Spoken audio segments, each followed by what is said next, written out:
everybody, and welcome. In today's episode, I want to talk to you about the health and safety measures due to the coronavirus that are going to be implemented and what will be the possible impact on sports team travel.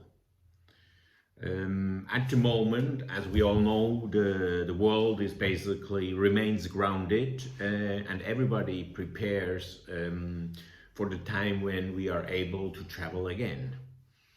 Now, obviously, at this stage, we don't know really how it will be when finally sports teams will be able to travel to different countries, to different continents. It's unknown, but the fact is that we are approaching to hopefully a brighter future, and soon, hopefully within the next few months or maybe in a year time, the sports team are again able to travel. Now, many hotels are implementing the new procedures based on the local recommendation and the laws of the local authorities.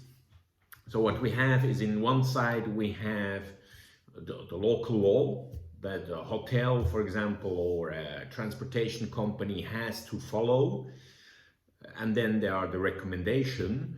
But then on the other side we have the sports team, no matter if it's a basketball team, an ice hockey team, football team, a soccer team, and it can also be athletics. It can be any sports basically that people are traveling in a group. Obviously, when it comes to motorsport, what we have is most likely the race team, the driver itself and the race team will stay in the hotel, but during the day they will be at the racetrack. But however, they will sleep. In the morning they will take breakfast, and most likely also in the evening take dinner. During the day they may be on the racetrack. But most of the time the teams are having all their meals at the hotel, also have meetings, etc. So, and that certainly will change. However, as I said, there will be new rules, local rules, recommendations that the hotel implements for their guests. Then we have a team, and the team has their own way to do things. They obviously have to be prepared for a match, for example, for a game. They have their whole schedule in place, and they don't want to jeopardize that. So the question is how we bring all this together, because one thing is there may be rules for corporate groups that will stay at the hotel, that one thing, but for the team, things are maybe different. It's a closed group, so the whole thing is how we adapt ourselves to it, making sure that the team has the adequate service, quick, and in the same time to ensure that all the health and safety procedures are implemented. So that will be definitely a big challenge over the next few months. And what is important is that all the stakeholders, all people involved, exchange their thoughts and work together. Now, what is very important to take in consideration is that not every country will have the same laws. Not every country will have the same processes in place, and not every hotel will have the same process in place. So I can imagine that, a German team, for example, if they are travel to Italy, then they can expect certain rules, and they will follow those rules or try to follow those rules. But if they, for example, then travel to Spain or to England or to Portugal, well, things may be different. So you cannot, as a team, you cannot expect to have the same treatment in each country the same way. So that is a challenge. Then certainly, in my opinion, what will certainly change. Also, in the past, we had already different, for example, check-in processes in the way we had to give the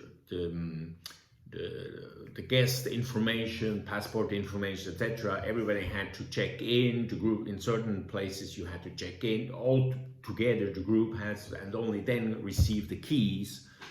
In other hotels, in other countries, well, the players, they just got the key card of their room in advance, and they could go straight to their rooms. In certain places, even we were able to give the keys to the player already at the airport, or once they were in the bus from the airport to the hotel, we were able to give out the keys, and then they went straight to the rooms. But as I said, in other circumstances, in certain hotels, depending on the country, this was not possible. The whole group had to arrive at the check-in desk, the reception, show the passport, then get the key, and then only was able to go to the room. So certainly this will also change, because actually I believe hotels will be pleased to not have a lot of people at the welcome desk.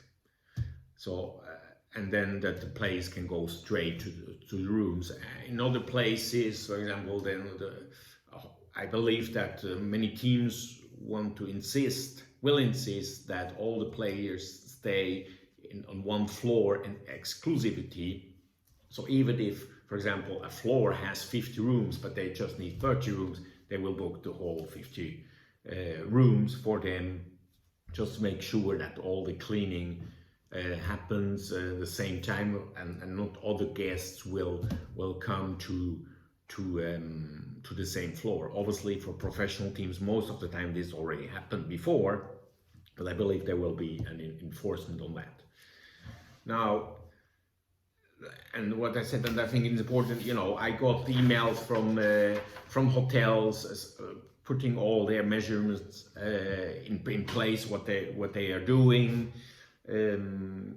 That is great. Well, most do. Countries like Portugal have a stamp where it takes exam clean and safe stamp. What they say is each hotel has to do, and this is all great. And I believe it's important. Now, as I said before, is how we put all this together. That will be a challenge. For example, cleaning usually of the rooms, cleaning can only happen of a room only when, for example, the team goes to the stadium for training or goes for the match itself. This is the perfect time for the rooms being cleaned. Now, usually you only have like 2.5 hours to clean a room.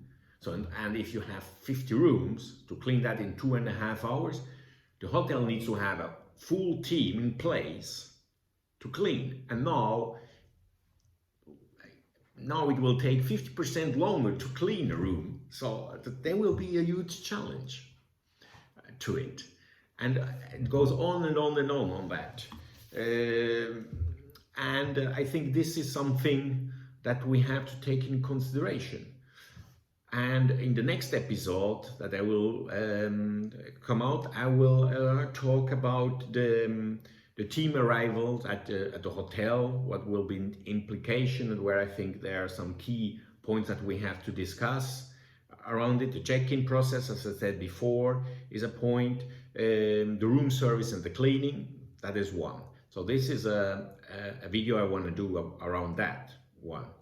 And then another one will be about the meetings and the meals itself. And in the end, what is important, I will not have solutions to it, to all. I obviously have some thoughts, but what is important is we work together. And I have a lot of questions, or let's say open points that we need to discuss over the next few months. It's very important so that we can satisfy the needs of the teams, and same time to help the hotels to be prepared. That's it for today. See you next time.